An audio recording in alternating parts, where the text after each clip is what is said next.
ৰাহুল গান্ধীক লগ কৰিব নিদিলে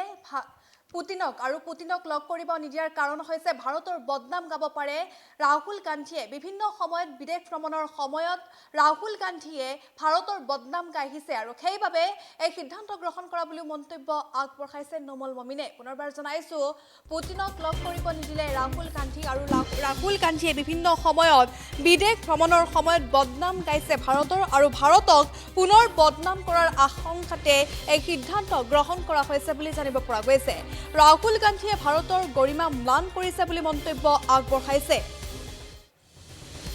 জনাইছো এই মুহূৰ্তত ডাঙৰ খবৰ ৰাহুল গান্ধীক পুতিনক লগ কৰিব নিদিয়াৰ প্ৰসংগত এতিয়া মন্তব্য আগবঢ়াইছে নোমল মমিনে ৰাহুল গান্ধী বহু সময়ত বিদেশ ভ্ৰমণৰ সময়ত ভাৰতৰ বদনাম কৰি আহিছে ভাৰতক পুনৰ বদনাম কৰাৰ আশংকা তেওঁ পুতিনক লগ কৰিবলৈ নিদিয়াটো স্বাভাৱিক বুলি মন্তব্য আগবঢ়াইছে নোমল মমিনে ৰাহুল গান্ধীয়ে ভাৰতৰ গৰিমা ম্লান কৰিছে বুলি মন্তব্য আগবঢ়াইছে বিৰোধী দলপতিৰ পদমৰ্যাদাও ম্লান কৰিছে ৰাহুল গান্ধীৰ নিজৰ ব্যৱহাৰৰ বাবে এই অৱস্থা হৈছে বুলি এতিয়া মন্তব্য আগবঢ়াইছে নোমল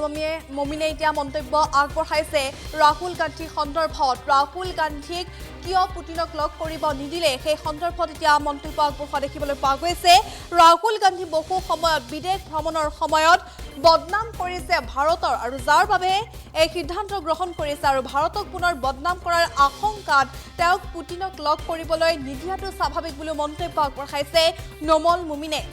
আৰু ৰাহুল গান্ধীয়ে ভাৰতৰ গৰিমা ম্লান কৰিছে বুলি মন্তব্য কৰিছে বিৰোধী দলপতিৰ পদমৰ্যাদাও ম্লান কৰিছে ৰাহুল গান্ধীৰ নিজৰ ব্যৱহাৰৰ বাবে এই অৱস্থা হৈছে বুলি মন্তব্য আগবঢ়াইছে নোমল মমিনে ৰাহুল গান্ধীৰ সন্দৰ্ভত নোমল মমিনে আগবঢ়োৱা মন্তব্য দৰ্শকসকলৰ বাবে আগবঢ়াইছে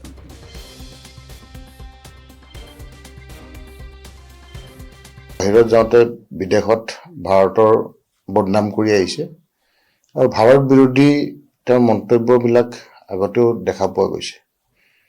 গতিকে ভাৰত বিৰোধী মন্তব্য এটা দিবলৈ কাৰণে হয়তো পুতিনক তেওঁ লগ ধৰিবলৈ দিয়া হোৱা নাই মই বিশেষভাৱে নাজানো কিন্তু মোৰ সন্দেহ এইটোৱে হৈছে যে ৰাহুল গান্ধী যেতিয়াই পাৰে ভাৰতবৰ্ষক বদনাম কৰিবলৈ কাৰণে এক বিন্দু সময় তেওঁ নষ্ট নকৰে আৰু তেনে ক্ষেত্ৰত যদি ভাৰত বিৰোধী মন্তব্য য'তে ত'তে দি থাকে সেই ক্ষেত্ৰত তেওঁক লগ ধৰিব নিদিয়াটো স্বাভাৱিক এইটো কথা সত্য যে ভাৰতবৰ্ষৰ মান সন্মান তেওঁ বহুতখিনি ম্লান কৰিছে বহু জেগাত আৰু অকল সেয়ে নহয় যে এলপিৰ যিটো পদমৰ্যাদা সেইটো ম্লান কৰিছে যে ইমান অৱনমিত কৰিছে ভাৰতৰ মান সন্মান আৰু এলপিৰ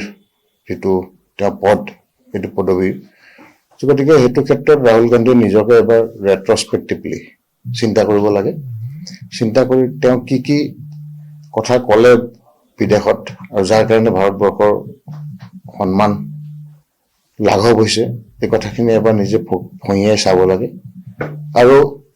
ভাৰতক ভাল পাবলৈ শিকিব লাগে নিজৰ দেশ নিজৰ জেগা নিজেই য'ত ৰাজনীতি কৰি আছে সেই দেশখনক যদি ভাল নাপায় তেতিয়াহ'লে সেই দেশৰ যদি এগৰাকী বিদেশৰ পৰা আমাৰ এক বিশেষ ব্যক্তি ৰাছিয়াৰ দৰে এখন দেশৰ ৰাষ্ট্ৰপতি আহিছে ভ্লাদিমিৰ পুটিন তেওঁক লগ ধৰিব নিদিয়ে